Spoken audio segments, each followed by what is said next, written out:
Assalamualaikum warahmatullahi wabarakatuh. Saya Muhammad Raffi Fadila ingin mempresentasikan tentang Statistical Process Control atau SPC. Statistical Process Control atau SPC menurut Heiser dan Render tahun 2006 ialah sebuah proses yang digunakan untuk mengawasi standar, membuat pengukuran, dan mengambil tindakan perbaikan ketika sebuah produk atau jasa sedang diproduksi.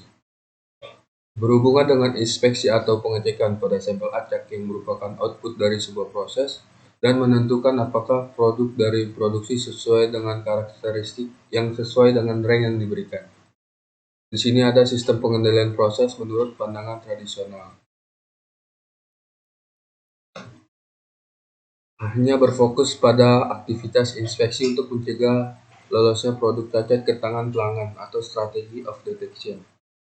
Lalu sia-sia tidak memberikan kontribusi terhadap peningkatan kualitas.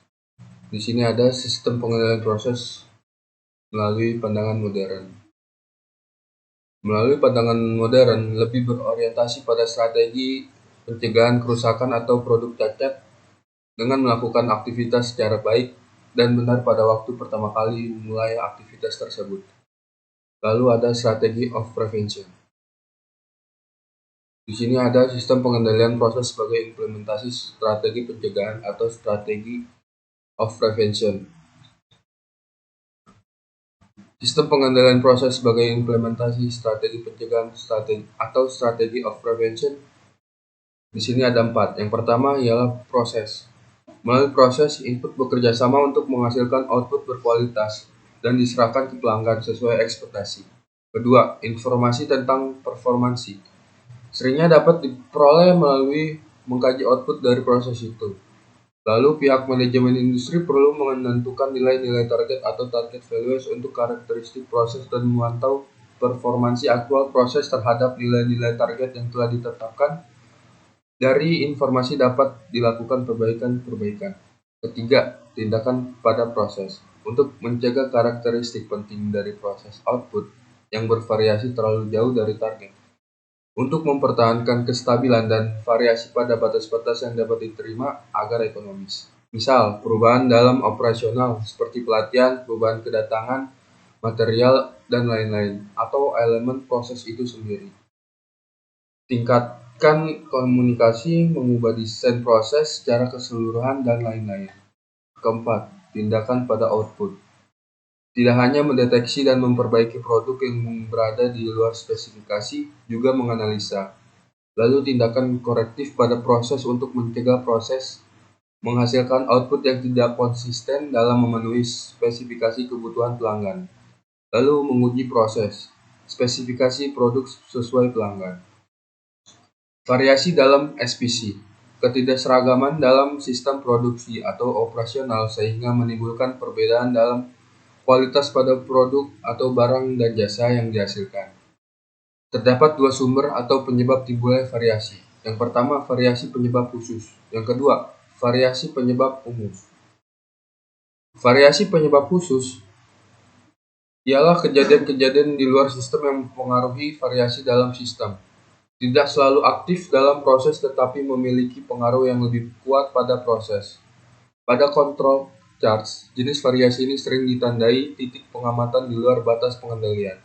Contoh penyebab ialah penggunaan alat, kesalahan operator, kesalahan dalam penyiapan mesin, kesalahan penghitungan, dan kesalahan bahan baku, dan lain-lain. Lalu ada variasi penyebab umum. Faktor-faktor di dalam sistem atau yang melekat pada proses yang menyebabkan timbulnya variasi dalam sistem, serta hasil-hasilnya. Pada peta kontrol ditandai dengan titik-titik pengamatan yang berada dalam batas-batas pengendalian yang didefinisikan. Bila proses hanya mempunyai variasi penyebab umum, proses yang stabil karena penyebab, sistem yang mempengaruhi variasi biasanya relatif stabil sepanjang waktu. Contoh penyebab penurunan suhu udara, naik turunnya kelembaban udara, penurunan kinerja mesin, dan lain-lain. Menurut GIMA tahun 2001, manfaat bila pengendalian hanya didasarkan pada sebab umum. Yang pertama ialah proses memiliki stabilitas, memungkinkan organisasi memprediksi perilaku untuk jangka pendek. 2. Proses memiliki identitas, untuk membuat prediksi masa mendatang. Ketiga, proses beroperasi dengan variabilitas lebih kecil dari proses yang memiliki penyebab khusus. Keempat, proses yang mempunyai penyebab khusus akan tidak stabil dan memiliki penyimpangan besar, dan harus mengadakan perubahan untuk mencapai perbaikan. Kelima, dapat membantu karyawan dalam menjalankan proses. Tidak perlu dibuat penyesuaian yang dikhawatirkan dapat menambah kesalahan, bukan mengurangi. Keenam, memberikan petunjuk untuk mengurangi variabilitas proses jangka panjang. 7. Mempermudah identifikasi kecenderungan yang terjadi dari waktu ke waktu. 8. Dapat memenuhi spesifikasi produk sehingga dapat dikatakan proses dalam kondisi baik dan dapat menghasilkan produk yang baik. Manfaat pengendalian proses statistik menurut Anthony tahun 2000. Pertama, tersedianya informasi bila akan memperbaiki proses. Kedua, membantu memisahkan penyebab umum dan khusus terjadinya kesalahan. Ketiga, tersedianya bahasa yang umum bagi berbagai pihak terkait kinerja proses. Keempat, menghilangkan penyimpangan karena penyebab khusus.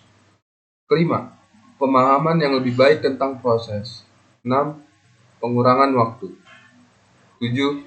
Pengurangan biaya atau rework, inspeksi ulang, dan lain-lain. 8. Komunikasi yang lebih baik dengan pelanggan.